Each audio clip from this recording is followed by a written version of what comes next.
Опа. Саша, а что, уже теперь в туалетах снимаешь, что собираешься? Осталось только еще, слышь, когда мы... Потом гостишек шныряем, чтобы зубы почистить. Готовится к интервью с Овечкиным максимально. Я тебе еще раз говорю, ты будешь нас даже в туалете снимать, может поставь пойти? Люди требуют новый контент. Они устали от одного и того же. Они требуют эксклюзив. Ну так что, вы больше грустите от того, что заканчивается этот фан-тур? Или рады, что домой возвращаемся? Не, ну оба. В аэропорту будет так. Вся палитра. Не, ну уже это усталость есть, поэтому надо вернуться. Усталость от съемок или усталость от Никитоса и от нашей компании? От съемок. Саша готов нас принять? Он в курсе, что мы едем? Саша готов нас принять. Саша в курсе, что мы едем. Более того, Саша сам подкорректировал время, поэтому Интервью. все по плану. Интервью быть. Всем привет! Никита Филатов, Андрей Аршавин, Александр Овечкин. Чуть наоборот только. Ну да. Друзья, мы в Вашингтоне. Я Никита Филатов, Андрей Аршавин, Александр Овечкин. Уже привычная для вас компания. Андрюш, начинай. Саш, ну смотри, мы приехали, естественно, посмотреть тысячную шайбу. Ну вот, но Ты видно, меня сглазил. у нас столько не фарта. Нет, ты меня сглазил. Столько было моментов, но, к сожалению, знаешь, вот вы завтра, точнее, сегодня в 10 часов улетаете, не знаю куда, ну вот, и вот попрет.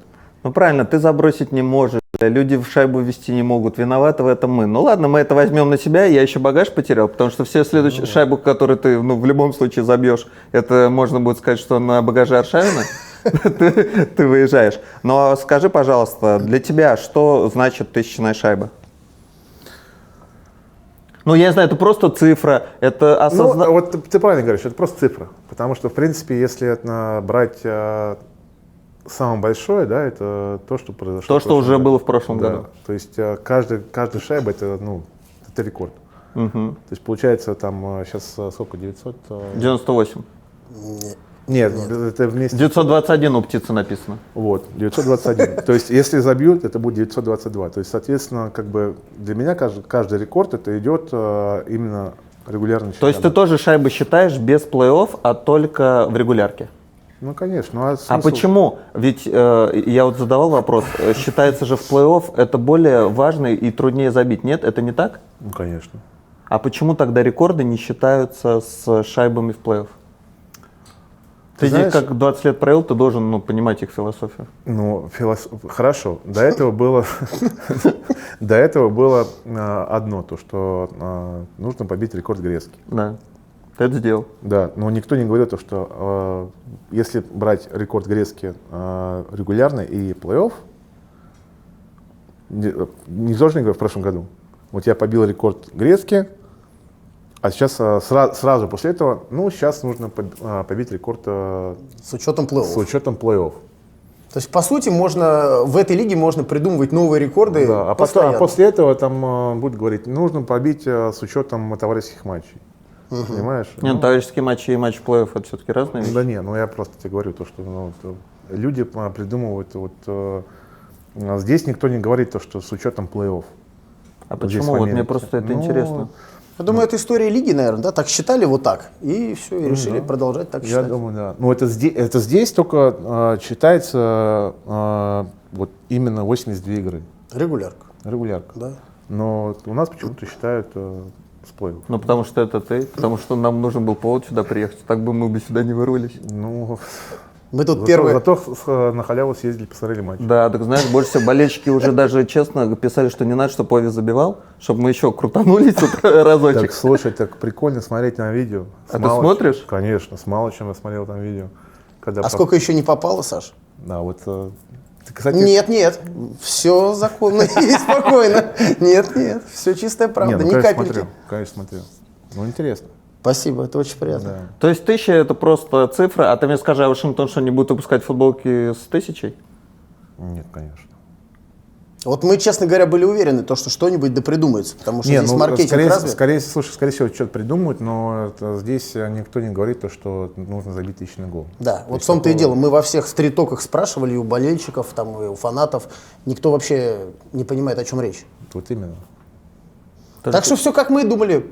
Просто для нас придумали, чтобы мы сюда сгоняли. Саша, еще к слову по поводу рекордов, и на этом закончим. Есть уникальное достижение, на подходе, по поводу силовых приемов. Ты можешь стать игроком, который забил больше всех голов и еще и больше всех хитов сделал.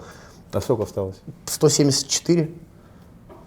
Ну, осталось у нас 16 игр. Тяжеловато. Будет тяжеловато.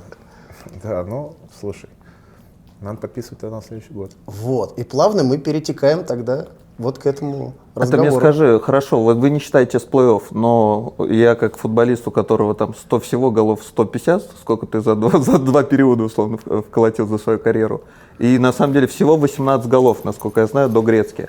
И нет соблазна у Вашингтона войти еще в одну историю, имея игрока всю карьеру, проведшую в этом клубе, и подойти к тебе и сказать: Саш, вот смотри, такая ситуация, 18 голов для тебя, не знаю, там 2 месяца, 2,5, 3 максимум.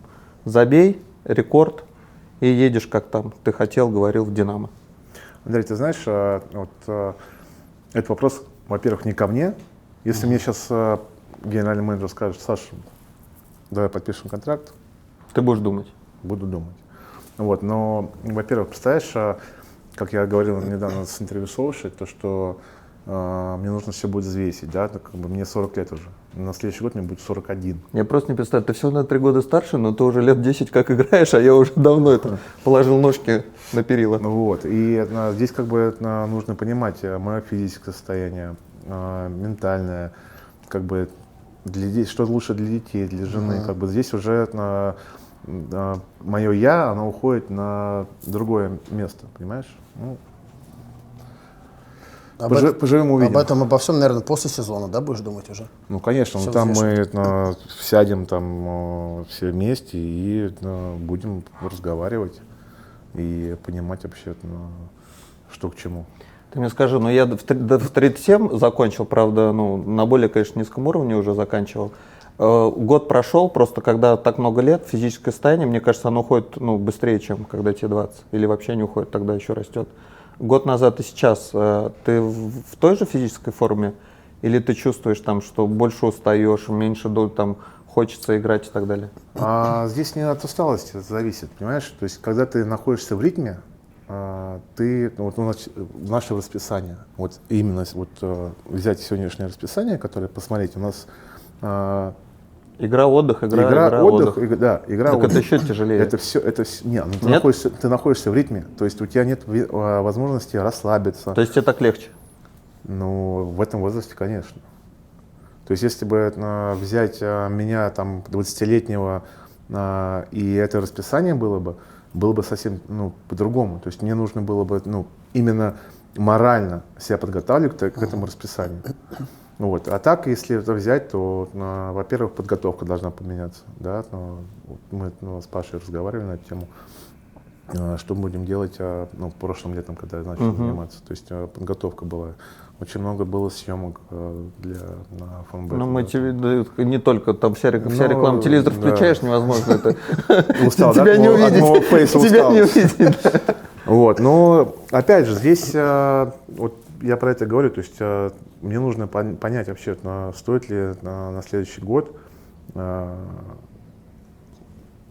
играть или здесь, или в «Динамо», или поговорить с семьей, там, узнать их мнение, да, потом уже как бы. А ты еще не узнавал их мнение? Они что мы говорят? еще даже над тем не разговаривали.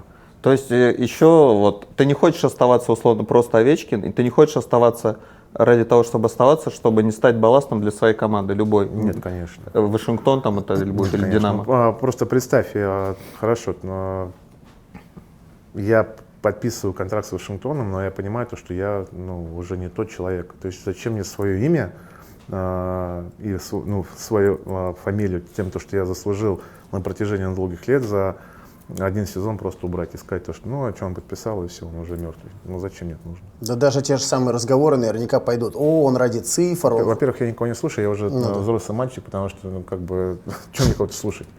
Там сидит какой-то Диванный эксперт. да, смысл мне их слушать, понимаешь? Я должен слушать себя, должен слушать свою семью. Вот, все. Если потом мы совместно делаем Или да, или нет. Ну, вот, поэтому посмотрим. А слышишь, пока вот говорю нашим телезрителям, Саша привел сына на тренировку или на игру, да?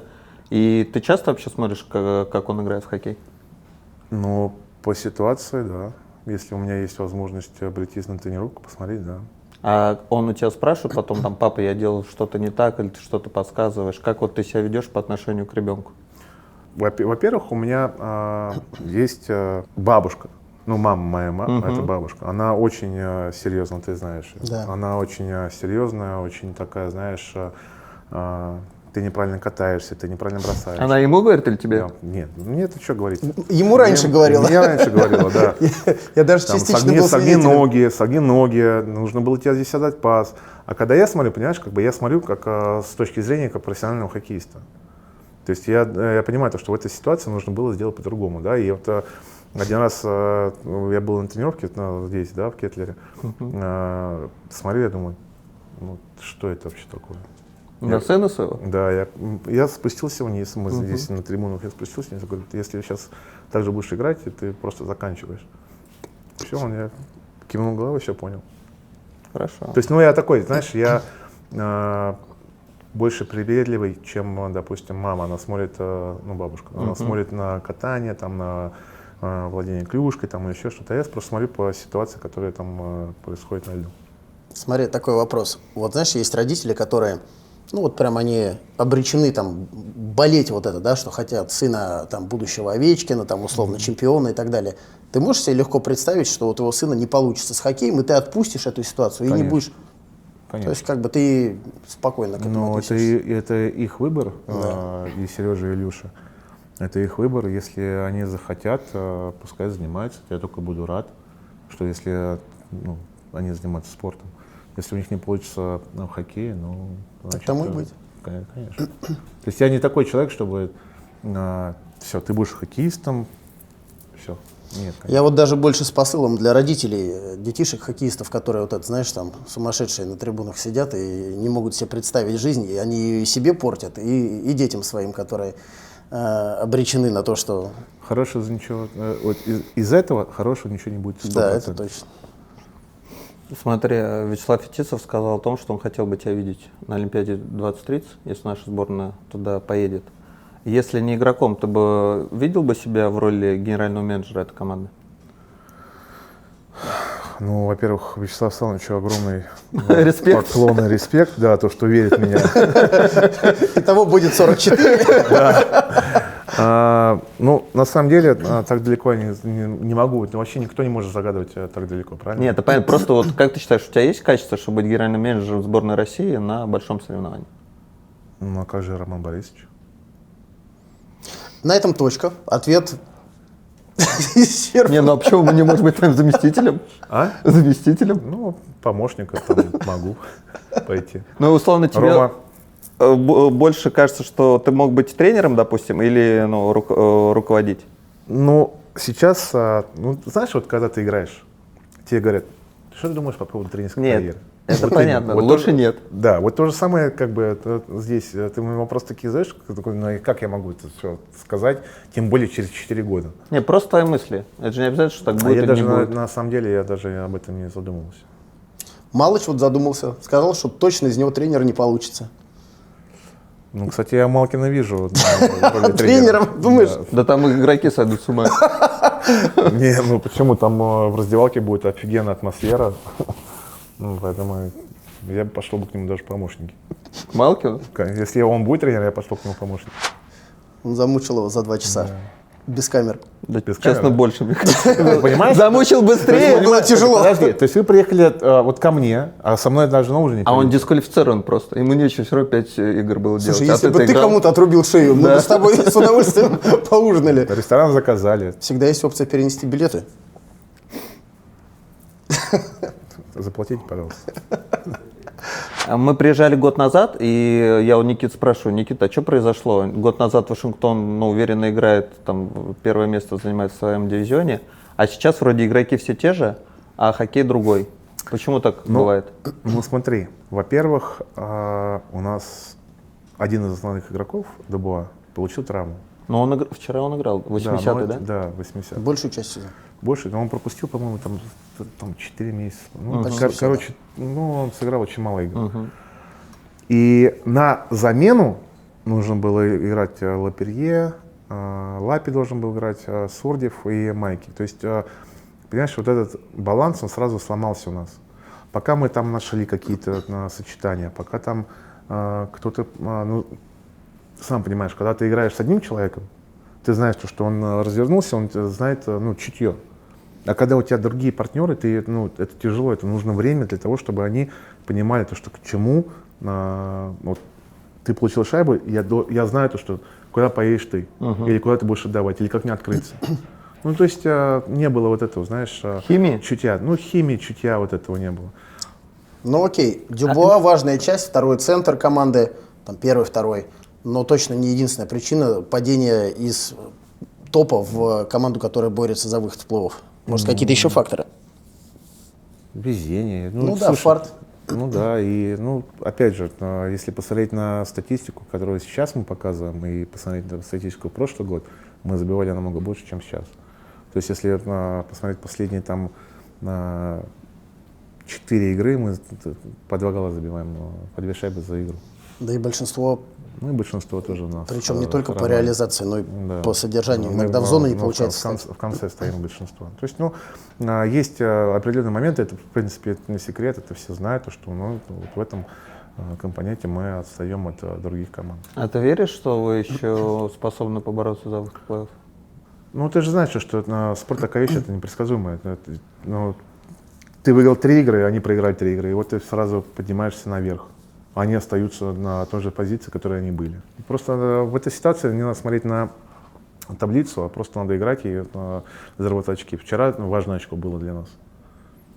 Если Что, бы- кстати, по буллиту? Во-первых, почему ты 7-м только выкатываешь или 6-м? И А что я ты, же- что ты хотел исполнить? Ну, что хотел, не получилось. А почему ты не шарашишь? Или ты шарашишь обычно? Не, слушай, ну, блин, на тренировках все получается, а здесь выходишь, и ну, там... Я знал, что ты на трибуне, Филат на трибуне. Мы вчера еще сели специально напротив и ждали, думали, увидишь ты или не увидишь. Когда ты Нет, залезал вот это на понятно, у него скамейку. на тренировках получалось, но в игре это никогда не притворялась жизнь. У нас с тобой было наоборот, поэтому я удивился, что ты ворот, что ли, хотел снести вместе с вратарем. Ну, это обязательная рубрика Андрюши. Да, мне надо было бросать верхом, но, видишь, не бросил. Ладно, а другое, зачем ты iPad смотришь? И что ты там видишь? iPad на скамейке? Да. Ну, момент. Я смотрю... Именно свой или Ну, что? свой, конечно.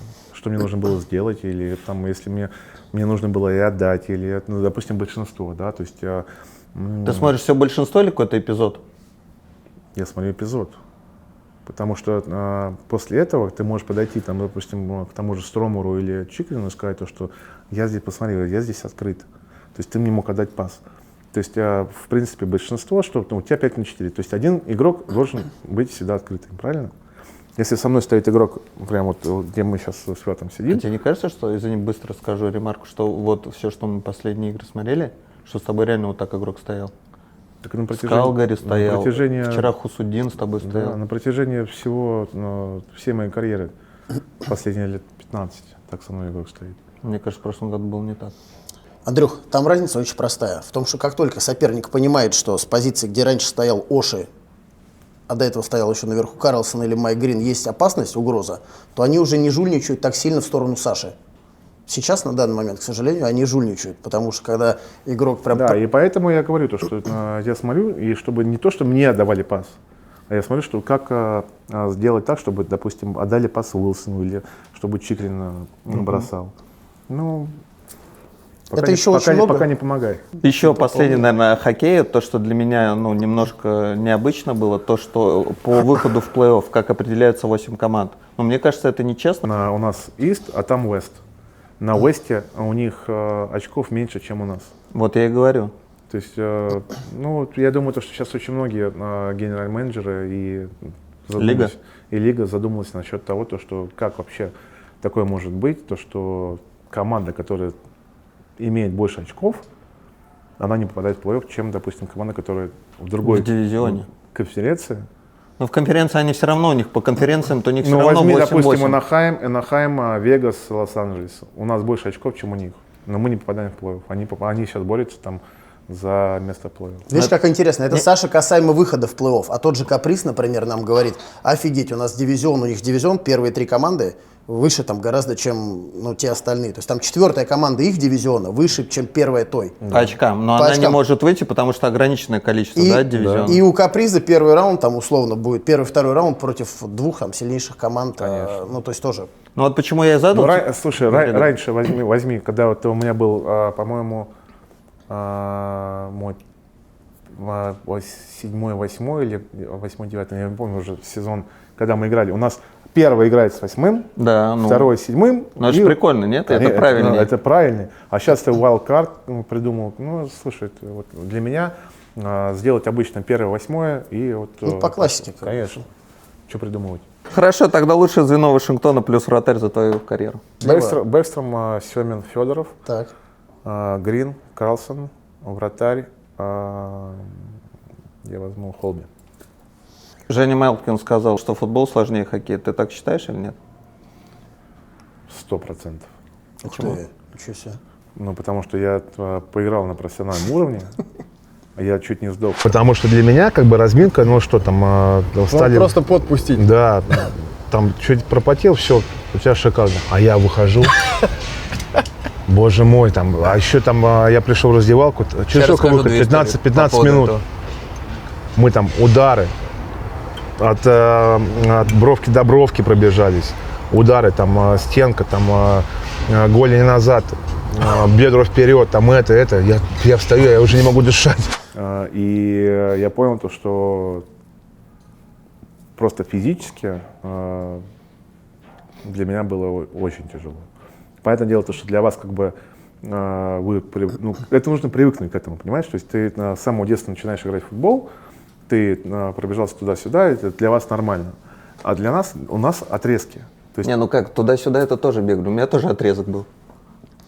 Он сказал, что он играл 10 минут из 90, но играл так, чтобы вы не заменили оставшиеся 80. То есть играл хорошо. Это тоже искусство. Очень хорошо. Лучший в свое время. Это Кто тоже сейчас лучший футболист? Но в российском первенстве, я думаю, Батраков или Кисляк. Батраков Ну, Тюкава, кстати, подтягивает. Тебя радуют, кстати, успехи «Динамо»?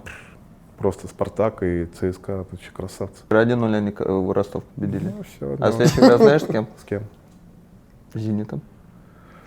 Ну, Но если 2 пенальти не Александр будет, давайте. Вот только без Паники. чистая игра, без судейской помощи. Пусть победит сильнейший. Хорошо, а ты представляешь, чтобы ты в футболе доиграл до 40? Нет, конечно. А качерился во сколько бы? Так я даже не начинал бы в футбол играть, зачем мне нужен. Не, слушай, у меня была мечта сыграть за московский «Динамо», потому что у меня папа, царство небесное, был футболистом. Я вышел. Я просто понял, вот именно на разминке, то, что это вообще это, не то, что не мое. Во-первых, я там на голову был выше всех. Человек, которого ты толкнул, там до сих пор собирают. Ну да. Знаешь? Он его не толкал, он попал просто да. в ту траекторию. И во-вторых, слушай, я знаю там многих футболистов, да, то есть если посмотреть телосложение, то есть у хоккеистов мы мощнее. Да, Ну не все, кстати. Ну, Но вы сейчас, именно мощнее, может, но... чуть-чуть сейчас меняется Сейчас тенденция. меняется, да, но Чуть-чуть. представляешь, вот как раньше, да, там, если посмотреть на хоккеистов, футболистов, ну, посмотри, ты вот метр с кепкой, а я там по 2 метра. Но это я как бы не самый лучший просто представитель футбола. Слушай, Там ну, есть общая и масса есть и гораздо побольше. меньше. Конечно. По То есть сравнению с хоккеисты вами больше. даже я довольно большой. Да. А так для хоккея я ниже, ну там средний, допустим. Ну, мы знаем, что ты футбол любишь, и это понятно. Когда мы встречались, ты там спрашивал про результаты. Ты за Лигой чемпионов следишь? Мы смотрели последнюю игру Барселона. С Ньюкаслом? Да. Ну, вообще не игра. А за кого ты болеешь, и кто ты Барселона, думаешь? конечно. Кто думаешь, они победят в Лиге чемпионов? Ну, с такой игрой, какой-то они показали, нет. Кто для тебя для фаворита? Ну, не Реал Мадрид, я не фанат Реала, хотя они... Хотя ТЛ они закрутили. Ман-Сити 3-0. Арсенал? Бавария? Да нет, для меня Барселона, все, остальные команды не существуют. Барселона, Динамо, все. 2 команды. Ну, и Ливерпуль, ладно, Ливерпуль. Особенно тот, да? Стиви Джи. Стиви Джи, да, раньше, когда играл. Чемпионат мира пройдет в Америке. Собираешься ли ты посетить матч? Но я буду в Москве в это время. Я думаю, что навряд ли получится. Хотя меня зовут, приглашают, но навряд ли, скорее всего. Есть предложение поехать на финал, он будет проходить в Нью-Джерси, по-моему. А за кого ты будешь болеть на чемпионате мира в отсутствии сборной России? Испания, Аргентина. А Америка? Не, ну, в этом какие шансы? Ну, надо за европейский футбол болеть. А ты знаком с Месси? Да. Ты следишь за ним здесь в чемпионате? Представляешь, вот он здесь играет уже на протяжении 2-3 лет. Я ни разу не попадал, потому что здесь в Вашингтоне они приезжают, я ни разу не попадал к ним на игру. Я с ним познакомился, у них был выставочный матч, мы с ним поменялись футболками, да, джерси. Вот, но не знаю, даже помнит он, не помню, скорее всего, не помнит. Ну, вот, но я помню. Ну, в Америке, кстати, я не удивлюсь, что Саша больше знает, чем Месси. Нет, ты чё? Нет? Нет, конечно.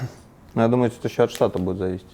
Если южный там, Не, ну, то здесь, он, нет, здесь где очень хоккейные много- города, я здесь очень- думаю, здесь очень он много- посопротивлялся бы, не? Не, футбол здесь поднялся, когда Бекхэм сюда приехал. Помнишь, когда он приехал сюда? Он сразу здесь просто взлетел. Если посмотреть сейчас, очень много сейчас футбольных полей здесь, сколько занимаются футболом. Просто ужас. То есть бум, да, прям? Да, девочки, мальчики, все занимаются. Как ты считаешь, кто станет олицетворением русского хоккея после тебя? Вот я просто мы с Капризом записывали, когда мне кажется, он как-то по типажу, потому что он снайпер, потому что он русский, он долго в Миннесоте или всю карьеру, да? Именно Всю. в Миннесоте. Что он? Твое мнение? Ну, человек, который реально, если самое главное, понимаешь, вот что значит спорт? Ну, ты спортсмен, ты спортсмен. Но мы уже нет, Саш. Да, если нет травм, то если ты работаешь над собой, у тебя все получается, ты растешь. Если у тебя травма, то есть, соответственно, ты сразу не то, что там на одном месте, ты просто падаешь вниз. Потому что ты не можешь ни тренироваться, не можешь ни кататься, не можешь заниматься своими привычными своими делами. Поэтому самое главное, вот Каприз, я думаю, Каприз, Куч. А Куч, он же просто уже взрослый. Сколько Кучу лет? Ну, 93. Ну, ему 33 года. Не, ну ему уже много лет. Ну как? Ну, Свечников, хорошо, давай возьмем Свечников. Ну, понимаешь, вот просто... Не важно, может быть, так и не будет, просто твое мнение. Не, я думаю, Каприз. Это мне Я думаю, Каприз такой самый многообещающий. Он талантище вообще. Вообще в порядке. Ты мне скажи, как это талантище может быть 153-м, а вот это 6-м? Это уже не у меня надо спрашивать, это надо спрашивать У скаутов. У скаутов, Такие да. вот А ошибки как так бывают. можно ошибиться? Я думаю, в НХЛ, можно, я знаю, 6 и 20 ошибиться, Ты но спроси, как так 6-е можно обмануть, и 100. другое дело. Не, ну талант у тебя Сейчас есть. уже нет. Подожди, я расскажу то, что я знаю, слушай, Филатов, мы с ним познакомились на Кипре. За 2 года до драфта. За 2, да, и На Кипре. на Кипре, да. Ларнака. Отель Аматус, вот. И там мы отдыхали с семьей, и там родители познакомились с твоими. Вот, и говорят, что там парень такой, Филатов Никита, он тоже занимается хоккеем, там, скажи ему что-нибудь. Он пришел, он вообще вот такой шкет, маленький.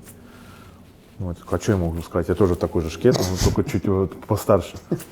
Там скажи, там, позанимайся, мама, позанимайся, там, слушайся там тренеров, там. Кушай побольше, я совсем был дрыщ. Да. Все сказал. Потом фигак, ничего себе, Филат. Коламбус Блю Джекетс, маечка. Я думаю, так это же он. Ну и все, там поиграл. И это последний раз, когда ты увидел. Ну, да. Еще пару раз пересекались. Потом пересекались, да. За Динамо ты приезжал. Да. Да не, слушай, много таких ребят, которые, знаешь, вроде ценятся хорошо, именно по скаутам, по игре, а когда попадают именно сюда в лигу, да, в НХЛ, то есть сразу же теряется и уверенность, а можно даже наоборот. То есть они думают, что все, вот первый раунд, все, вот, как вот ты говоришь, родители. Вот, По-разному складывается. в начале там ты занимаешься, ты лучший, потом раз у тебя какой-то спад пошел, и там начинается у тебя там психология, ну, родители начинают давить. Да я даже больше не про него, я говорю, что Каприз, ну, настолько большая цифра у него, что как его так не котировали, а он там один из Слушай, главных драфт звезд. это оценка на сегодняшний момент. Он на тот момент, значит, там не был лучшим среди своих сверстников. Потом у него пошло очень гладко. Он попал в Новокузнецке в КХЛ, удачно перешел в Салават Юлаев, его там сразу начали правильно использовать с хорошими партнерами. Чик-чик-чик, ЦСКА, и вот он уже, скажем так, добавил и развился Просто, до с уровня одной звезды. стороны, вот послушав там много из вас, кто играет здесь в НХЛ, что меня, ну, с одной стороны, удивляет, с другой стороны, я за это, то, что за вами не следят. Вы можете ужинать там с теми, с игроками, против которых завтра будете играть. У вас едут 2 автобуса, у вас тоже, да, во всех командах НХЛ 2 автобуса едут на игру, что вы можете ездить пораздельно. То есть вы предоставлены сами себе. Хочешь тренируйся, выходи на площадку, там в большинстве дней, особенно под конец сезона, да, хочешь нет. Вы настолько должны быть здесь профессионалами, что я думаю, те молодые пацаны, которые сюда попадают, тем более из России, они просто к этому на самом деле не готовы. Потому что у нас что в России, все вместе, там это, за тобой следят и так далее. Ну, мне на самом деле было тяжело, когда я сюда приехал, потому что, ну, слушай, динамовская школа, она такая, знаешь, Советская наша. да, все на базе, там за 2 дня до игры на базе. Туда не ходи, туда не здесь ходи. Вот брать. расписание четкое. Расписание в 9 часов ты должен быть уже в кровати, спать, свет выключен. Ну, я сюда приехал, я такой, а что? Я сейчас сюда приехал, понимаешь, как бы у нас команда была вообще ни о чем. Я вышел на лед и думаю, что такое за любитель, это НХЛ или это не НХЛ? Ну вот, и потом, как бы, знаешь, со временем я начал уже понимать, что команда перестраивается, команда делает, они хотят, чтобы команда была сильнее. Взяли Бекси, взяли Ньюландера. То есть, ну, как бы потихонечку, да, там добавляют и молодость, и опытных игроков. И ты постепенно понимаешь, что да, серьезно, вот у нас команда более-менее способна для какой-то прыжок. Попадание в плей-офф для нас это было, мы праздновали, когда мы выиграли Кубок Стэнли. Саша, знаешь, мне еще интересно, я Капризу тоже задал этот вопрос, ну, ты большая звезда и давно здесь. К тебе генеральный менеджер обращается и спрашивает, там, вот у нас есть возможность такого обмена, или мы хотим вот того игрока там подписать. Обращались к тебе? Ну, скорее всего, обращались просто... Ну нет, ну, во-первых... Это нормально для НХЛ или нет? Ну, я думаю, нормально. Во-первых, здесь у них есть своя точка зрения, к которой они прислушиваются. Да? То есть, как бы, если в России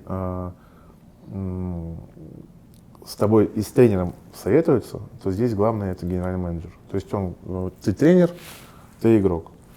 Я генеральный менеджер. Я подписал, допустим, Васю, он должен работать с этим тренером. То есть тренер тебе не говорит, что значит, я не хочу этого игрока. То есть такого здесь нет. То есть если его подписали, ты должен найти ему место в составе, ты должен дать ему возможность себя проявить. Да, это я считаю правильно. Потому что если это будет очень много, знаешь, я хочу этого, я хочу того, то есть будет неразбериха, будет каша. А тебя спрашивали или нет? Конечно, спрашивали. А потом, когда ты видел, обмены состоялись или нет, то есть прислушивались к тебе? Ну, в этом году нет. В этом году... Не, я вообще говорю за всю карьеру. За всю, конечно. Конечно. Коваля, когда подменяли, меня спросили насчет Коваля, сказал, конечно, берите. Слушай, я думаю, если ты смотрел, мы спрашиваем у русских ребят 3 лучших нападающих, 3 лучших защитников. Не обязательно лучших, кто именно на тебя производит впечатление. Если защитники, может быть, против кого тебе тяжело играть? Нападающие. Давай. Первый Маккинон, Макдэвид, Скучно. Кучеров. Скучно. Капризов. Так. Ну тут все банально, тут, наверное, даже понятно. нечего А что ты объяснять. хотел? Хорошо, Филатов, Аршавин и... Ну, вот. Сначала надо было нас назвать. Я, кстати, во-первых. видел, как ты в хоккей играешь. Во-первых, нас надо было сначала Конечно. назвать, и Потом ты сказал, вот это я понимаю. Так, Маккинон, Макдэвид, Капризов в 2 словах, потому что Ну, сейчас они реально топ. доминируют. Да, просто топ. Почему Кучерова нет здесь? У всех ребят был Кучер. Ну, ты сам назвал, я сказал. Ближе к твоему какому-то. Да, видению. нет, ну Куча вообще, Куча тоже Гений. гений, да. И если взять, допустим, между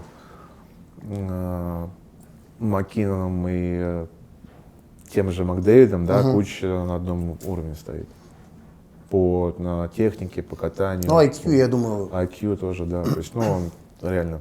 Потому что ты назвал сразу Куча, я сказал Каприз. Вот, поэтому... Окей. 3 защита. Защитники. Макар. Первый. Ты хочешь за все время или только что сейчас? Наверное, кто сейчас? Кто сейчас? Макар, Хадсон и Хьюз. Первый кто? А тебе атакующий защитник больше нравится или оборонительный? Атакующий, конечно. Который может отдать пас, может взять на себя, не бояться сделать какое-то движение. Ну, слушай. Итак, блиц с Александром Овечкиным. Затемненный визор или желтые шнурки? Визор. Номер 8 или номер 32? 8. Ретро-форма Вашингтона или красная? Ретро. Тот самый гол Фениксу или 895-й ворота Айлендерс? 895, конечно. Кола или пиво? Пиво. Чикен парм или пельмени? Пельмени. Хенрик Лунквест или Марк Андре Флери? Флори. Вот сейчас.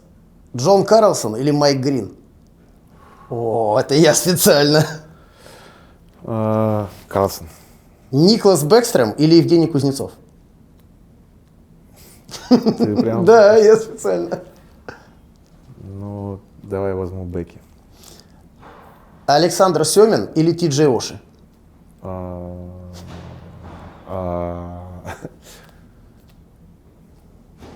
Семь. Сыграть в футбол с Месси или с Аршавиным?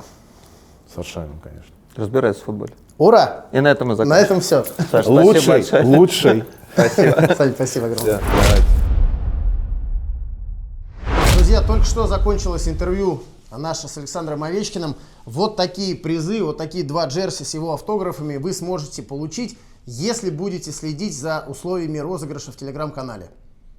Все условия в телеграм-канале Фана. Первая ссылка в описании. Ссылка в описании. Переходите, там все есть. Молодцы. Оба молодцы. Давай. Садись 5.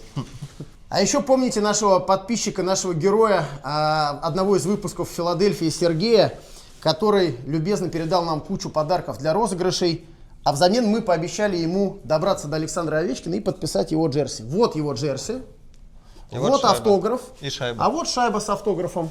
Так что продолжайте следить за нами, пишите комментарии, и вы можете оказаться на месте Сергея. Пацаны, ну вот это уже точно последняя минутка нашего американского фунтура. Так что давайте реально прощаться. Пока. Никитос, Как будто надо по-нормальному попрощаться. Да? да, ну ты вчера... Друзья, ну что, если это завершающая речь, то, наверное, начнем с благодарности вам за то, что даете нам энергию, даете нам вот этот настрой и силы, особенно учитывая вообще всю тяжесть этой поездки. Я думаю, что вы следили за тем, сколько мы спали, вернее, не спали, где мы ели отвратительную еду. Он такой долгий. Давай, добавь свои 2 слова, кроме нет и Ну да. что, всем спасибо, кто это организовал, ребятам за кадром, они даже появлялись у нас, во-первых, Саша Овечкин, потому что без его интервью этого бы не было, нашим партнерам, то, что смогли это все запаковать, и мы возвращаемся домой. Не только Александру Овечкину, но и всем остальным героям наших выпусков.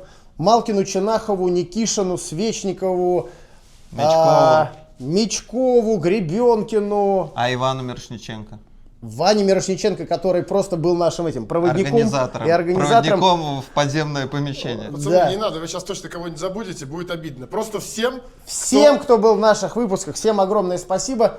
И тем, кто был за кадром, от меня тоже огромное. Я теперь убедился в важности монтажеров, продюсера, оператора и всех-всех-всех. Вы лучшие, спасибо. Вот монтажерам прям, да, отдельно хочется респект, потому что они без сна вообще работали все эти 10 дней, чтобы выпуски выходили каждый день. Ура! Ура! И вам спасибо, пацаны. Но лучший все равно Аршавин, естественно. Все, до следующих фон-туров. Пока.